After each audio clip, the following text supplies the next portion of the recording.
Pandemi Covid-19 menimbulkan guncangan besar pada perekonomian dunia. Banyaknya negara yang terpuruk berpotensi mengakibatkan resesi ekonomi yang lebih buruk dalam 150 tahun terakhir ini. Bahkan menurut laporan Bank Dunia, krisis yang parah akan menyebabkan sekitar 100 juta orang jatuh ke jurang kemiskinan yang ekstrem. Lalu, bagaimana dengan Indonesia? Apa yang harus dilakukan oleh Indonesia dalam memulihkan perekonomian dan juga menjaga kesejahteraan masyarakat?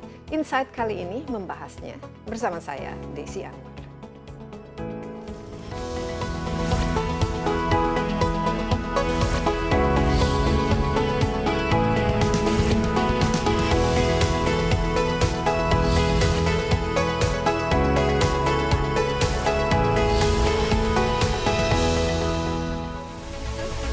Presiden Joko Widodo menyebut pertumbuhan ekonomi Indonesia di kuartal 2 tahun 2020 diprediksi berada pada posisi minus 4 hingga minus 5%. Presiden mengaku selama pandemi bukan hal yang mudah untuk menyeimbangkan penanganan COVID-19 dan mendorong perekonomian.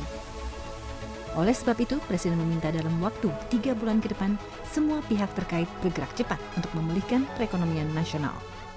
Saya juga sudah perintah cepat berikan yang namanya relaksasi, berikan yang namanya restrukturisasi kepada UKM, kepada koperasi secepat-cepatnya, agar tidak kena imbas dari pertumbuhan ekonomi dunia yang melambat. Karena 215 negara itu sama keadaannya, kena pandemi Covid, kena krisis ekonomi, sama persis. Kita berharap di kuartal yang ketiga ini kita sudah harus naik lagi. Kalau enggak ngerti saya. Betapa kan lebih sulit kita. Sementara itu, Bank Dunia meramalkan pertumbuhan ekonomi Indonesia pada 2020 hanya 0%. Artinya, ekonomi Indonesia bakal stagnan tahun ini. It is important to note that this 0% growth forecast is predicated on three things. First, the global economy contracting by 5.2% in this year. Second, Indonesia's economy fully reopening in August.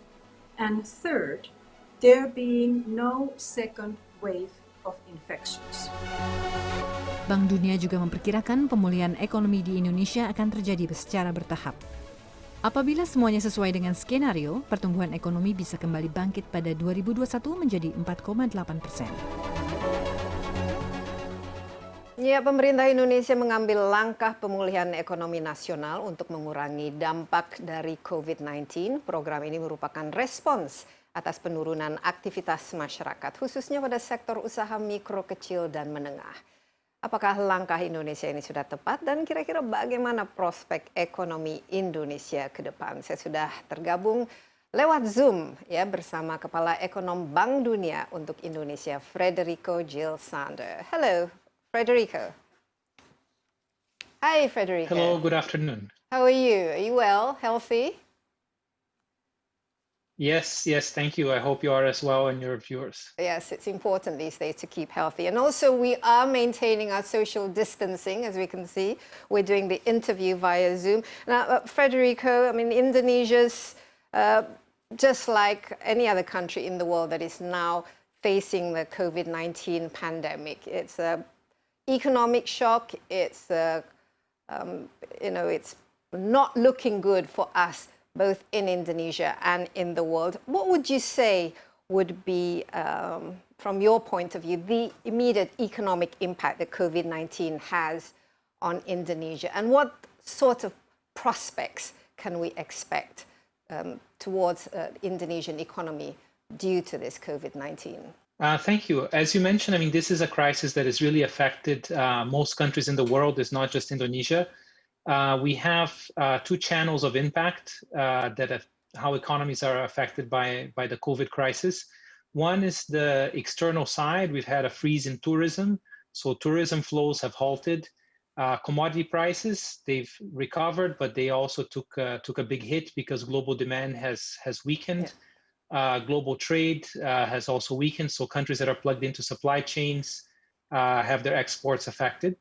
So a lot of these factors did affect Indonesia, especially in the first quarter, and obviously continuing with especially the lack of tourism flows going since pretty much February. In terms of commodities, the prices have recovered a little bit, but they remain relatively weak compared to last year, as the global commodity prices have come down. So that has been a big impact that we've already seen from this external shock. But more importantly than the external shock, and this is true for every economy, as governments have taken measures to contain the spread of the COVID pandemic, people's mobility has been restricted. In some cases, there is the local mandates for mobility restriction, but also there's a change in consumer behavior, with people being more scared to go out in order to avoid risking catching the COVID-19.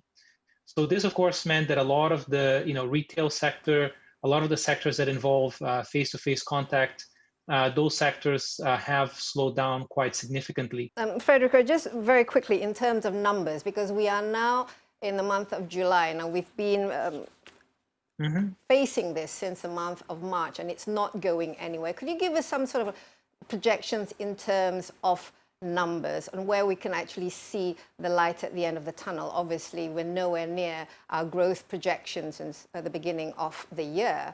But how do you see the sort of, the curving of our growth? Are we have we reached the bottom yet, or are we actually on the way up? Yes, I think that Indonesia is already on the way up. I think that what we expect, and I have recently seen the IMF's projections as well, it's this kind of swoosh, or the Nike kind of symbol type of recovery, where I think that the deepest contraction was probably in the second quarter. I think that those numbers will be released in the coming weeks, and I think that we can expect a fairly significant contraction in the numbers for the second quarter. Now, as the economy started adapting to some extent and reopening into this third quarter where we are in right now, I think that the recovery will gradually start taking hold. It's not going to be the kind of V-shaped recovery. Clearly, we are not back kind of normal. And I think that it will take some time for the economy to really be fully back at quote unquote normal pre-COVID levels.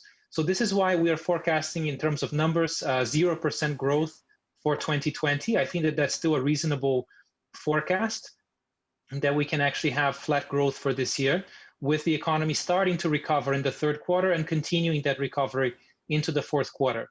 We do have growth for next year still kind of below the potential at around 4.8%. If we consider the very low base of 2020, that's still a relatively muted growth.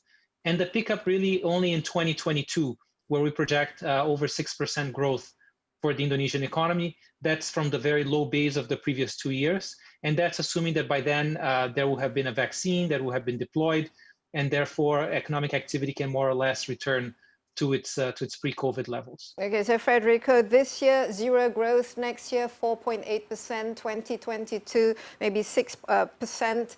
But, actually the COVID-19 in Indonesia is not going away. It's actually getting worse. I mean, are you being too optimistic when it comes to 4.8% growth by the beginning of next year? If, for example, I don't know how long it will take for a vaccine to be actually made available. But is this a fair projection, Frederico? We think so. So 4.8% is for the whole year of 2021. So it's like an average. So that is mostly assuming that exactly, it's an average for 2021, which means that actually in the first quarter and second quarter, we do expect relatively muted growth, with the growth picking up in the second half of the year. We are optimistic with respect to the vaccines. I think that there have been quite a lot of very positive and encouraging news about the development of vaccines. Of course, it will take some time for those vaccines to be approved, manufactured, and then deployed. But we do think that that will start being felt probably by the second half of next year. Of course, there's always risks to that. But at the same time, I've seen some very optimistic projections that the vaccine could indeed be approved this year and start being manufactured this year. In which case, I think that it's quite plausible that even by the second quarter of next year, we could start seeing a stronger pickup. But we are actually only forecasting that the pickup starts more strongly in the second half of next year. Is this just for Indonesia, or what about global growth projection? What are your numbers for that in the next couple of years? I mean, are we now in the middle of a recession, or are we now in the middle of depression? What would you say? I think that right now, yes, there is a recession, but it's a very different recession from the ones that were caused in the past. And I think that our global projections, they are more or less in line with Indonesia projections, except that globally we do expect something close to a 5% contraction this year with a gradual recovery again next year. I think that this is a very different recession from previous ones because it's really not a recession that is starting from the financial sector and that is then spreading into the real economy, and that actually the recovery from those recessions, they do tend to be a lot more protracted. So what we are hoping is that as long as the governments are taking very active measures, which we feel that by and large they are, to protect the financial sector, to inject a lot of liquidity, that means that the recovery from such a recession can actually be quite a bit faster than from a traditional recession, which starts with the financial sector balance sheets being impaired. Okay, Frederico, let's take a little break, but we will come back. Jadi jangan kemana-mana dulu, Insight with Desi Anwar akan segera kembali mengenai prospek ekonomi Indonesia.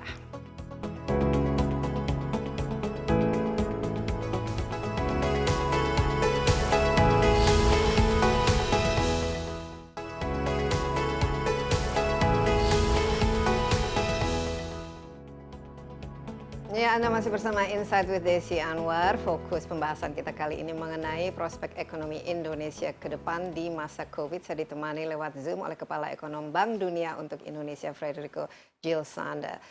Frederico, we will be experiencing a flat growth this year and with a pickup possibly next year at an average of 4.8% growth. Actually, President Jokowi is hoping that our economy will pick up after Q3 this year, which is basically now, July and August. And are you optimistic that this, I mean, what should the government do in order for Indonesia's economy to actually start picking up in July and August, especially when we're still very much in the midst of COVID-19 itself? Numbers are actually increasing, if anything, in Indonesia. Well, as I was mentioning, I think that the most important thing is to ensure that people feel confident to go back to shopping, that there's this kind of consumer confidence comes back. And for that, I think that the health response is going to be very important. So I think that the government has already allocated quite a bit of resources towards the healthcare response. I think that it's important now to actually make sure that those resources are well deployed to expand further confirmatory and sample-based testing. Testing, then tracing and isolation, those remain the best kind of strategies for the country to safely reopen, and then people feel confident that the reopening is not going to be associated with increased risk of catching COVID.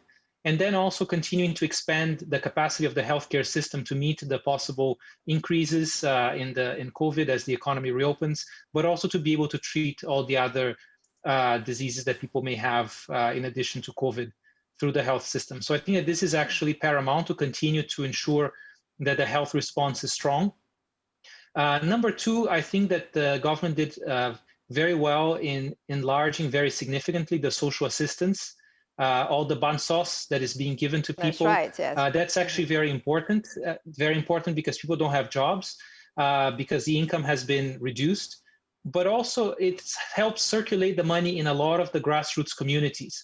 Right, so the little sellers, whether they're food sellers, if people around them are receiving the bansos, they can actually go and purchase satay. They can go and actually purchase from the community, and then that actually helps circulate and helps activate that grassroots community. So I think that again, there's a lot of effort to ensure that those funds are disbursed. There may be a consideration whether an extension of some of the benefits in order to ensure that people can make through the worst of the COVID crisis without falling into poverty. Just very quickly, I mean, there's a lot of caveat there. It's the health protocols. That's an important condition for the economy to recover. Testing and tracing and treating.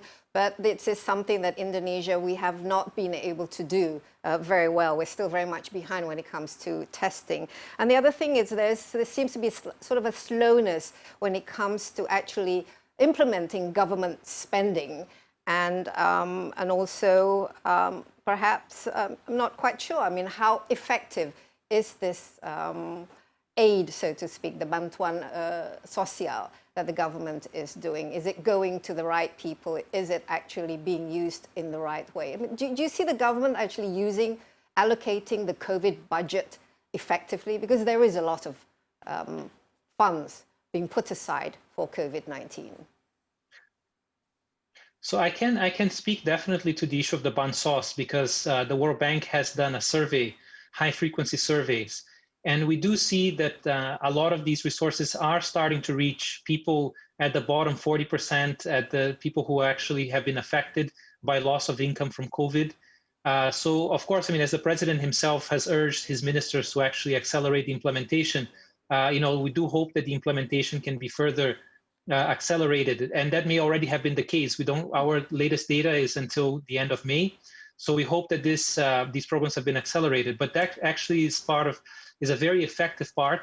It is preventing a lot of people from falling into poverty. So we do think that the very significant increase in allocation to bansos as part of the COVID response, that's something that is actually very effective that the government has done. What about obviously with all this expansion and more spending and the stimulus, there's this question of debt that may loom in the future. Is this something that should be of concern for Indonesia? Obviously all the countries in the world now facing the same thing, but how much should this be part of our consideration? Is this something that should deter us? I don't think that it should deter Indonesia, and I think that it's important to remember that Indonesia started from a very strong position. The kind of debt to GDP ratio of 30% that Indonesia started with is something that very few countries had. So I think that the fiscal expansion and the associated debt increase to respond to this crisis, again, to avoid that this real sector shock actually affects the financial sector and that Indonesia can quickly recover, I think that this is something that it's completely fine. I think that where we have been kind of concerned is that going forward, right, there will need to be a reduction of the deficit. There will need to be, over time, as the economy goes back to that kind of 6% growth by 2022, there needs to be a path towards fiscal consolidation, and that fiscal consolidation needs to be through higher revenues. Indonesia is now planning to collect less than 9% of GDP in taxes at the central government level, and no country has ever reached the kind of high income status with the kind of revenue to GDP ratios under 15% that Indonesia has. So the tax agenda is going to be very important, obviously not right now, but in terms of creating the pathway as the economy recovers towards greater fiscal sustainability, and a fiscal sustainability that keeps the government's ability to continue building infrastructure that the country still needs and continue investing in human capital, especially health and the social protection system that will help Indonesia build its competitiveness through better infrastructure and better human capital. Right. Frederico, we take another little break, but we will come back. Don't go away. Jangan kemana-mana dulu. Insight with Desi Anwar masih akan kembali sesaat lagi.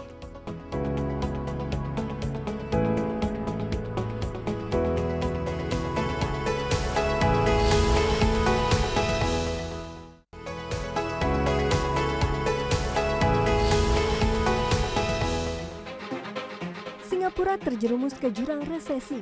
Kementerian Perdagangan dan Industri Singapura mengumumkan pertumbuhan ekonomi tetangga dekat Indonesia itu anjlok 41,2% pada kuartal 2 2020. Resesi ekonomi di negara pulau ini disebabkan penutupan sejumlah sektor bisnis, terutama perdagangan dalam waktu lama. Resesi terjadi jika grafik perekonomian terus mengalami penurunan selama 2 triwulan berturut-turut. Organisasi Kerjasama dan Pengembangan Ekonomi atau OECD memperkirakan pertumbuhan ekonomi sejumlah negara minus. Organisasi Kerjasama dan Pengembangan Ekonomi atau OECD memperkirakan pertumbuhan ekonomi sejumlah negara minus Prancis diprediksi minus 17,2%, kemudian Inggris diprediksi minus 15,4%, dan Jerman diprediksi minus 11,2%, dan Amerika Serikat diprediksi minus 9,7%.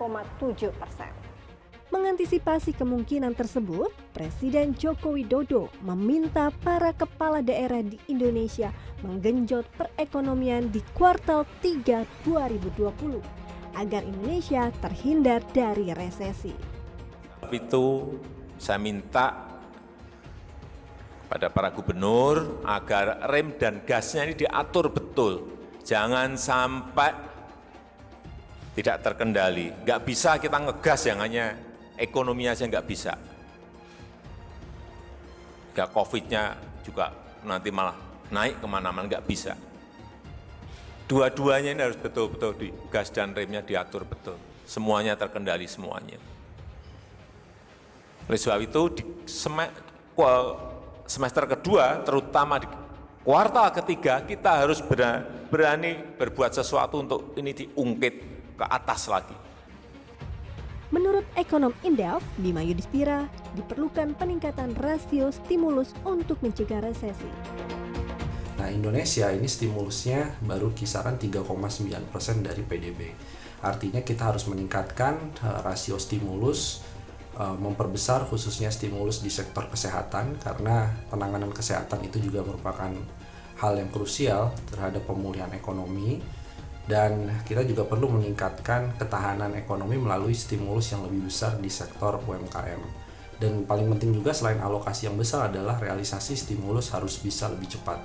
Resesi bisa sekedar hanya isu yang bisa dihindari selama pemerintah berupaya bangkit secara cepat, terutama dalam memulihkan perekonomian di masa pandemi. Nova Nayantaka, Wahyu Ramadan, Jakarta.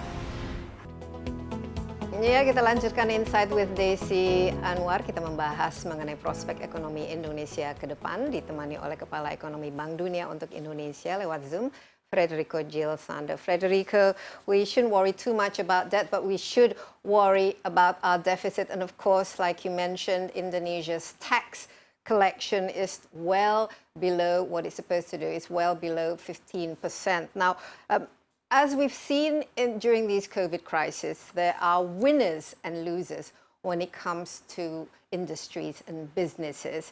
But what do we need to do, first of all, in order to expand the tax base, in order to create, more businesses from which the government can collect taxes from, obviously? And what should Indonesia do in order to capitalize on some of the sort of the rising, the winners of the industries and businesses that come out from this COVID-19? Yes, so in terms of the broadening the tax base, we do think that actually there are a lot of measures in terms of tax policy. One of them is that actually these days with the IT systems, it is possible for more firms to actually participate in both the regular value-added tax and the regular corporate income tax. And that will actually catch a lot of firms and broaden the tax base and increase the tax collection sustainably over time. But I think that your question was also about how to stimulate the economy so that you have firms restarting, expanding production, taking advantage of where the demand is going to be growing. And I think that for some of that, we have a lot of potential with some of the programs that the government is going to start running in terms of the economic recovery. It's going to be very important to target that, to activities which are going to be promising in the future. I think that the green economy is something that is going to be very promising in the future. A lot of things related to the digital economy and e-commerce, those trends I think will only be accelerated in terms of the importance of industries that are related to the digital economy. Health and education will continue to be very important, and those are also the industries that have been most resilient, especially in the first half.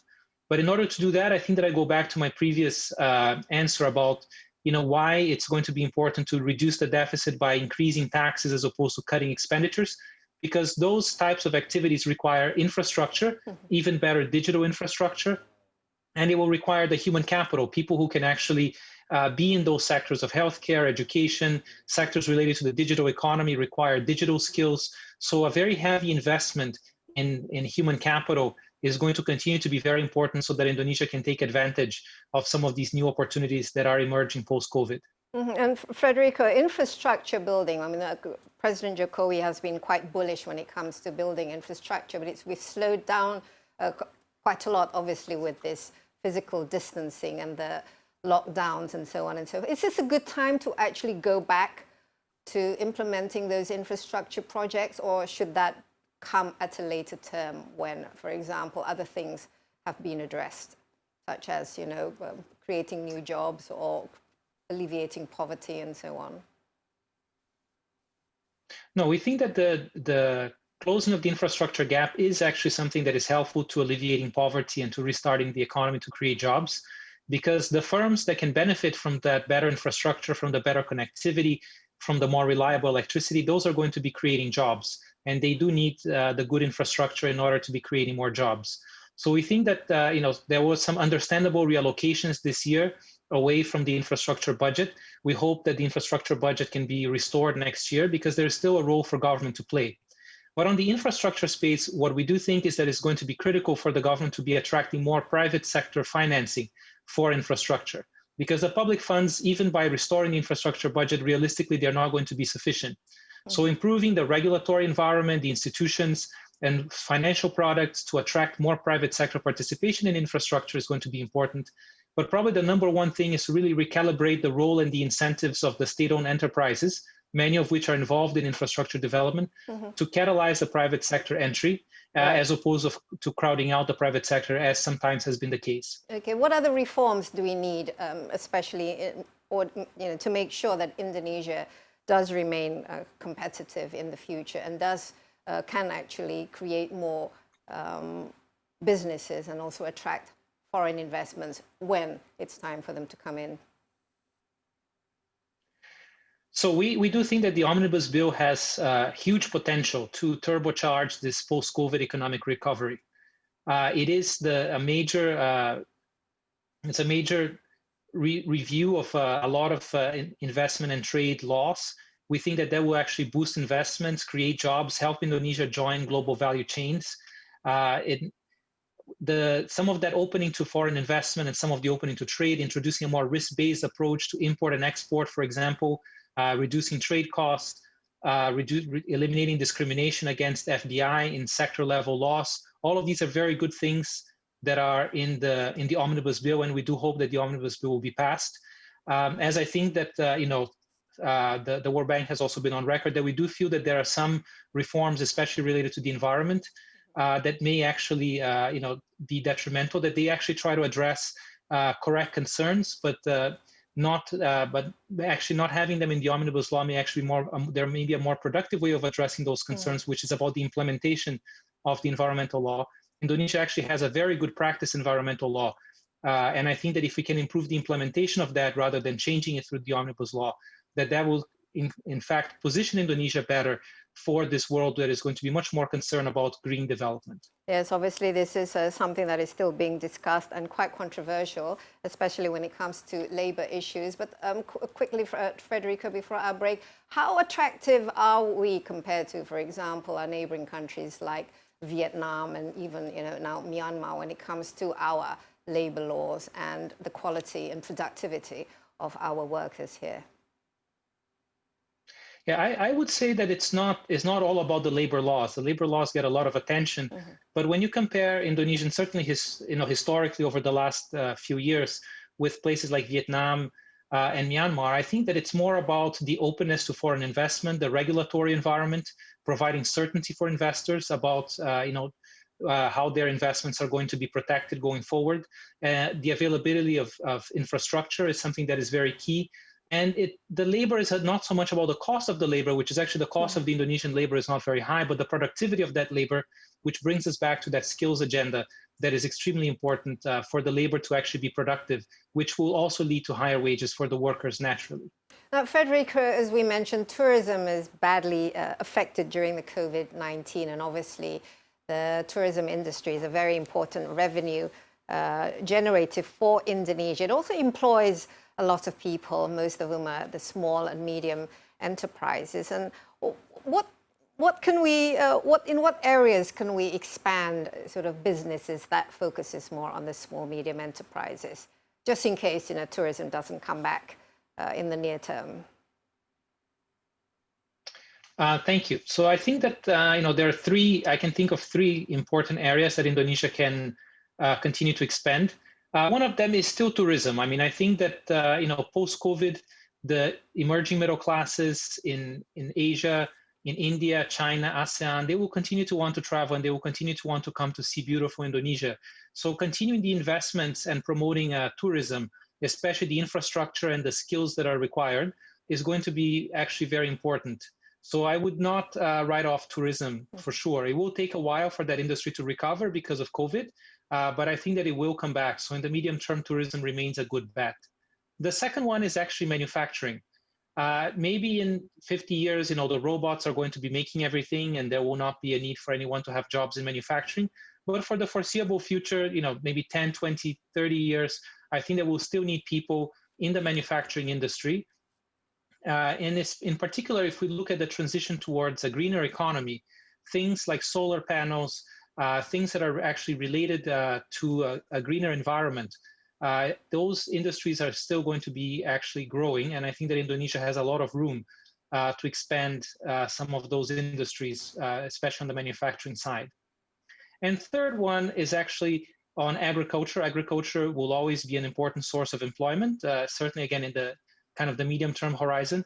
And agriculture can be made a lot more productive with a lot more value addition to actually increase the incomes of farmers and actually maintain a lot of good jobs in agriculture so that people don't have to look for all the jobs outside of agriculture.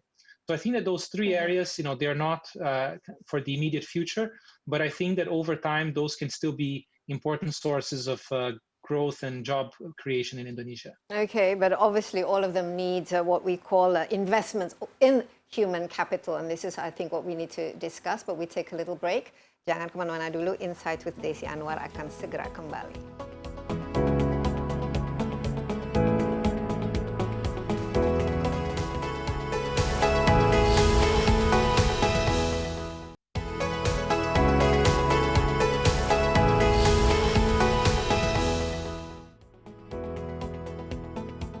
Ya, kita lanjutkan Insight with Desi Anwar. Saya ditemani lewat Zoom oleh dari World Bank, Kepala Ekonomi Bank Dunia untuk Indonesia, Frederico Gil Sander.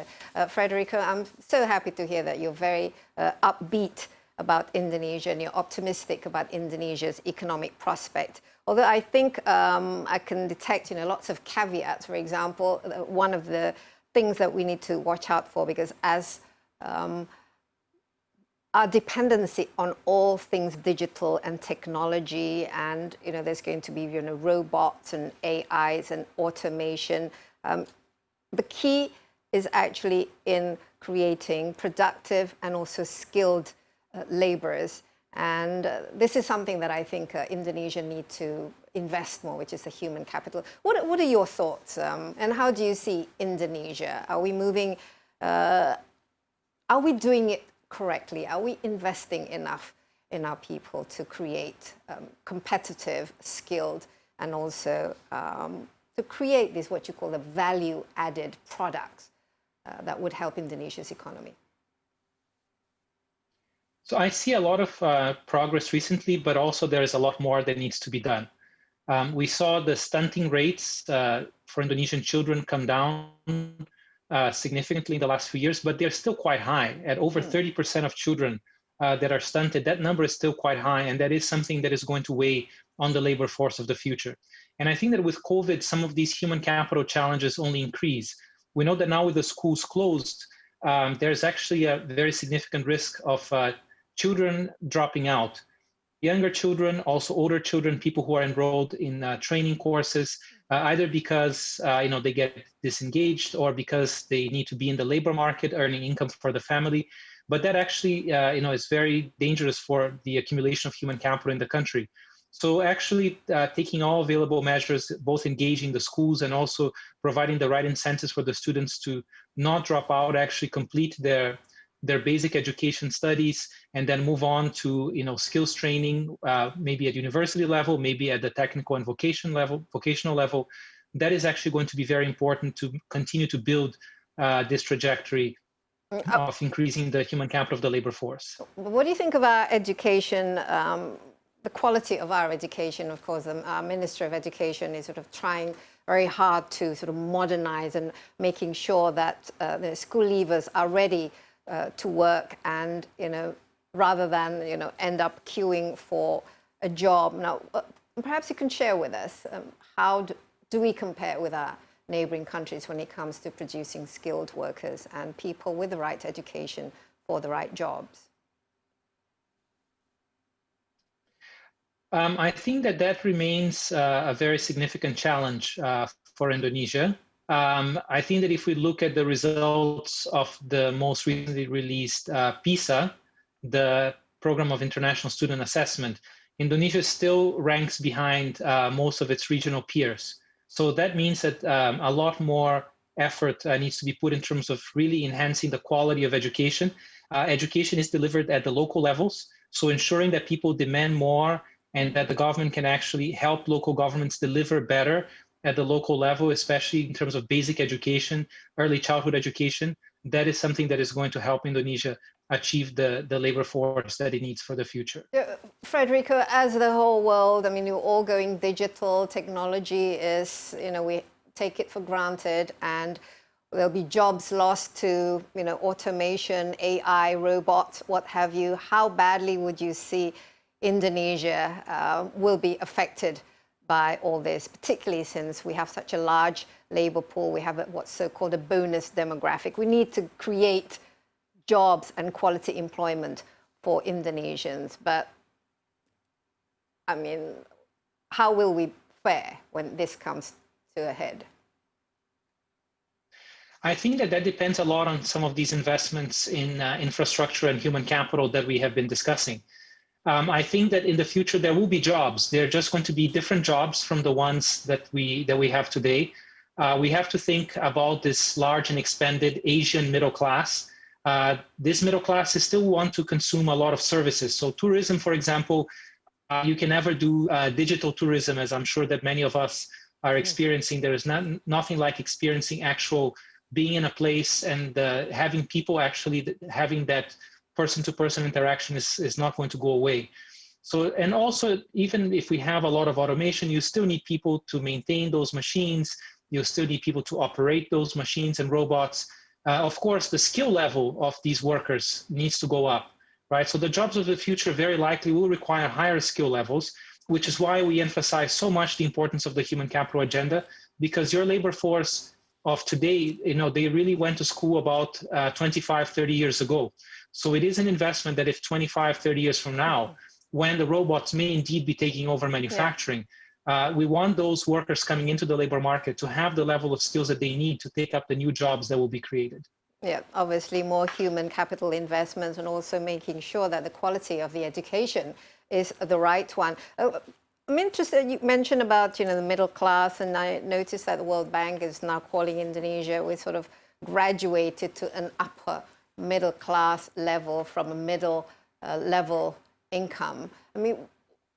Don't you, is this something that, what's the basis for this, Frederico, especially considering that, we're facing a huge economic challenge ahead of us, where I'm sure many Indonesians will fall into the poverty line once again? Thank you for giving me the opportunity to clarify this. Every year, the World Bank classifies countries according to their income per capita. So the classification, Indonesia was already very close to the boundary between lower middle income and upper middle income country. And this is based on 2019 data. And in 2019, Indonesia did cross that threshold that puts it into the upper middle income category. So this is what has been announced. Now, I think that we'll have to see what happens in 2020. Because, clearly, given the shock, it is possible that Indonesia may again temporarily fall back to lower middle income. But I think that the path has been quite clear. So even if it falls back, it is practically an upper middle income country.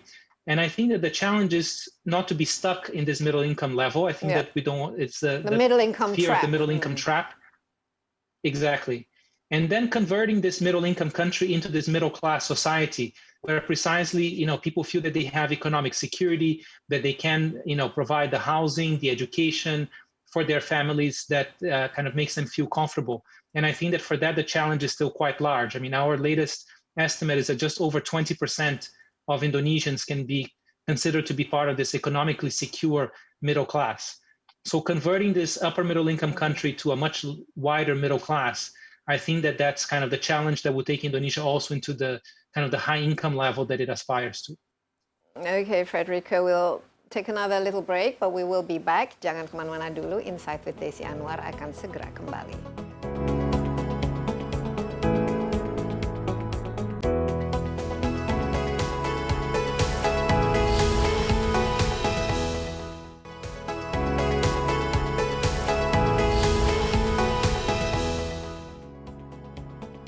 Ya, Insight with Desi Anwar kali ini bersama Kepala Ekonom Bank Dunia untuk Indonesia, Frederico Gil Sander. Kita membahas mengenai dampak ekonomi oleh COVID ya terhadap Indonesia. Frederico, and I know the World Bank has just produced the Indonesian economic projections, and it seems that fairly optimistic. At least we should see some improvement next year in 2021, 4.8% average growth, and then hopefully by 2022, 60%, 6%, I beg your pardon, of growth. But now we have what's called everything sort of the new normal.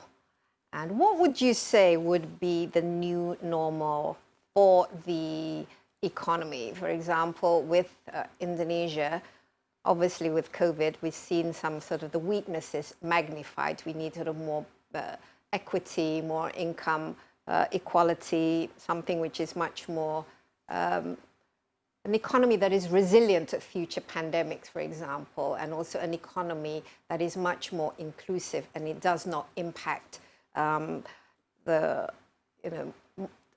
less sort of economically resilient members of the community more. How would you say we should go forward when it comes to the new normal economy? So I think that I'll pick up on a couple of themes of what we can gather about this new normal economy. The first one is indeed the issue of resilience. So I think that Indonesia has been done very well to expand health insurance. I think that countries, without a health insurance scheme the way that Indonesia has, even though it's not fully universal yet, it's made a lot of progress in that direction. So I think that continuing the progress in that direction is important. But then just a general health system preparedness, even the hospitals, the preventive care. I think that all of those investments in health, I think people are going to be a lot more attuned to that, and that's going to require additional resources both for the health sector in terms of the actual investments as well as for the health financing to protect people so that they feel that if they do fall sick, that they can be protected. Resiliency also means that the social protection systems need to be much more agile. Some of the challenges that we're seeing in terms of reaching people with the Bansos means that we need a more modern database, a more dynamic database that covers more of the population, that where people have bank accounts so they can be easily reached. And that's going to be important also in the future in terms of resiliency. The second theme also has to do with what we've been discussing about human capital. I think that some of the jobs will continue to be done remotely. I think that there's going to be an acceleration of the use of these digital technologies. So ensuring that people are equipped to actually thrive in this world that is more digitized through education, through ensuring that they can afford the basic infrastructure, whether this be phones or the fast internet connections. I think that those are things that are also going to be important in this new normal. And the other thing is, of course, sustainability is a very important part of the economy for the future. And this is something that, we can see that the reason why we're where we are at the moment is a result of what we do to our environment. Wouldn't you agree, Frederico? I mean, is Indonesia still on the right track, particularly if, for example, this bullishness, desire to get foreign investment may perhaps be detrimental to the environment and to our surroundings. No, I fully agree that sustainability is going to be very important in the new normal. And in fact, I think that sustainability is really becoming an important part of a country's brand. So I think that it will be important for Indonesia to continue to invest in this brand of sustainability. And a lot of the investments that can come in, I mean, a lot of the investments that have come in the past may have been related to natural resources and to mining. But I think that the investments that Indonesia wants to attract in the future, they might be in the solar panel industry, they might be in sustainable industry, sustainable tourism. There's a lot of room for investments and job-creating investments which are actually completely compatible with the concept of sustainability. And in fact, we do think that those investments are going to be actually more profitable in the sense, both because they're going to enhance the brand of Indonesia, so it increases the value addition. The value of the tourism is higher if people feel that they're coming to a sustainable tourism location, or when they buy products these days, people want to know where their products come from, and they actually value products that come from sustainable economies. So I fully agree that sustainability is going to be key going forward, but also that attracting investments is not anathema to sustainability. In fact, I think that it can be quite attached to sustainability, because by attracting more investments in manufacturing, in some of the more environmentally sustainable industries, there will be less need for as much investment in the natural resources or mining areas. But we're still very much dependent on our palm oil for our revenue, Frederico. I mean, should that change in the future?